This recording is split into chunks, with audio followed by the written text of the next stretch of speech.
You know, the devil is a master manipulator, a master deceiver. He's the one that created deceit. So, you know, if anybody's going to be good at it, it's going to be him. And I just want to warn you guys on magic arts. It starts out so small, like it's harmless, and you're doing the right thing.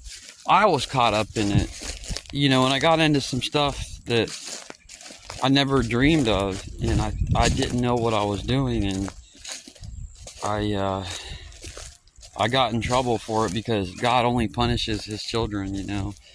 And if you've ever been through that, then you know what I'm talking about. But it says in Revelation that anyone who practices magical arts will be destroyed.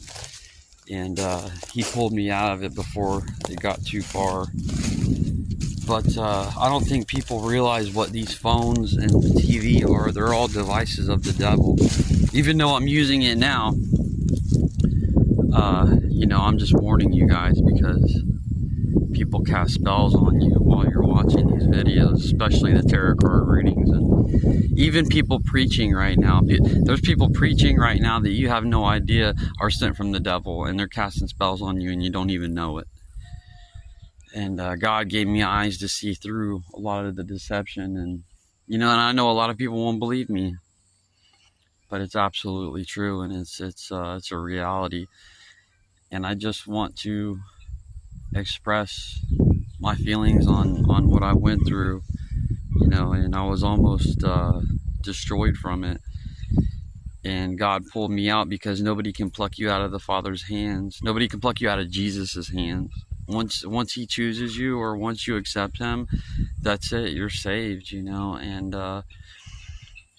but I don't believe once saved, always saved. It says anyone who practices adultery and fornication and is a drunkard will not see the kingdom of heaven. So we got to keep our heads on a swivel, and we got to keep striving towards Christ and be an example for him, because that's what we are. We're representatives of Christ. We have to walk in the Spirit and sow in the Spirit.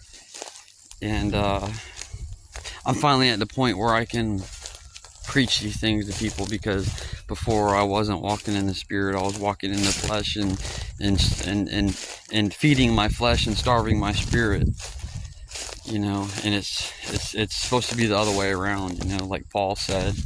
Paul was a prisoner of Christ, as we all should be. To be a prisoner of Christ is a reward. To be sacrificed under Christ is a reward. You are a saint. You are loved.